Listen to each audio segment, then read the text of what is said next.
Hello दोस्तों, मेरा नाम है अंकित और आप लोग के लिए लेके आया हूँ मैकेनिकल गुरु का एक और लेटेस्ट एपिसोड। और आज हम बात करेंगे वेपर कंप्रेशर रेफ्रिजरेशन सिस्टम यानी वीसीआरएस के बारे में।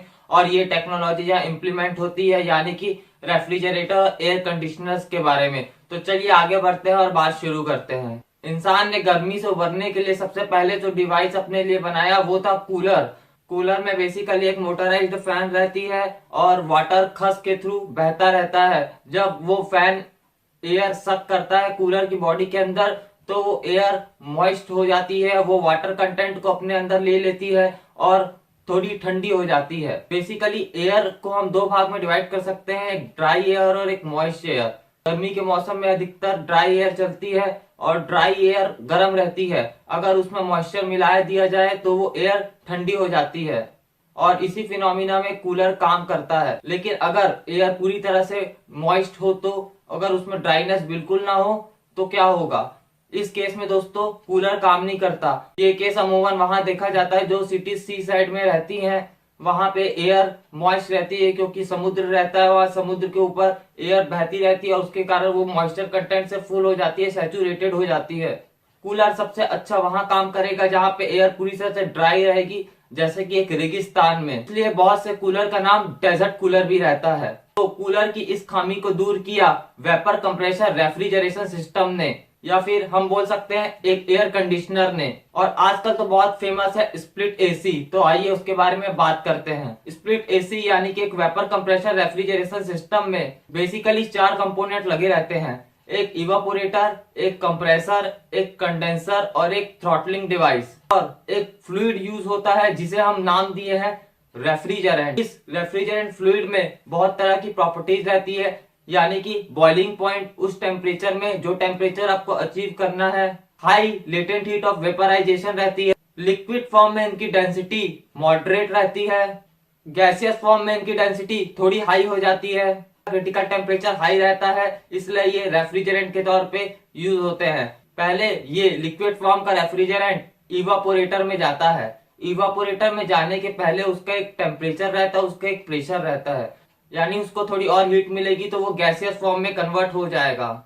इवापोरेटर में ये रूम में एक्सपोज हो जाता है और रूम से हीट एब्जॉर्ब कर लेता है। जो हमारे कमरे में गर्मी रहती है उसे ये अपने अंदर खींच लेता है, ये रेफ्रिजरेंट, और ये वेपराइज हो जाता है, ये भाप बन जाता है, ये गैस के फॉर्म में कन्वर्ट हो जाता है इवापोरेटर के आखिरी में। टेम्परेचर बढ़ जाता है लेकिन इसका प्रेशर वही रहता है जो इवापोरेटर के पहले था। उसके बाद ये रेफ्रिजरेंट कंप्रेसर में जाता है। कंप्रेसर में ये रेफ्रिजरेंट कंप्रेस होता है, इसे इसका आइसेंट्रोपिक कंप्रेशन होता है, इसका प्रेशर और टेम्परेचर दोनों इंक्रीज हो जाता है।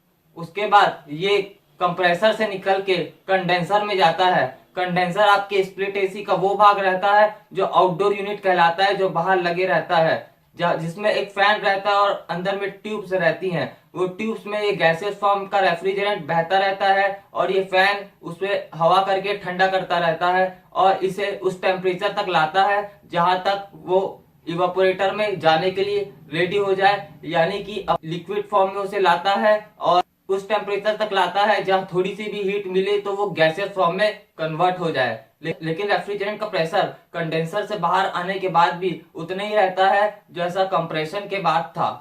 उसे इवापोरेटर में जाने के लिए रिड्यूस करना होता है, उसे इवापोरेटर में जाने के लिए उस प्रेशर में लाना होता है जो इवापोरेटर के इनलेट में प्रेशर था।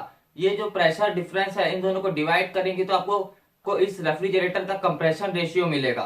उसके बाद ये रेफ्रिजरेंट हाई प्रेशर में है, ये थ्रॉटलिंग डिवाइस से होके गुजरता है। थ्रॉटलिंग डिवाइस एक ऐसा डिवाइस है जिसमें एंथैल्पी कांस्टेंट रहती है लेकिन प्रेशर कम होते जाता है। किसी भी फ्लूइड का हीट कंटेंट उसकी एंथैल्पी कहलाता है।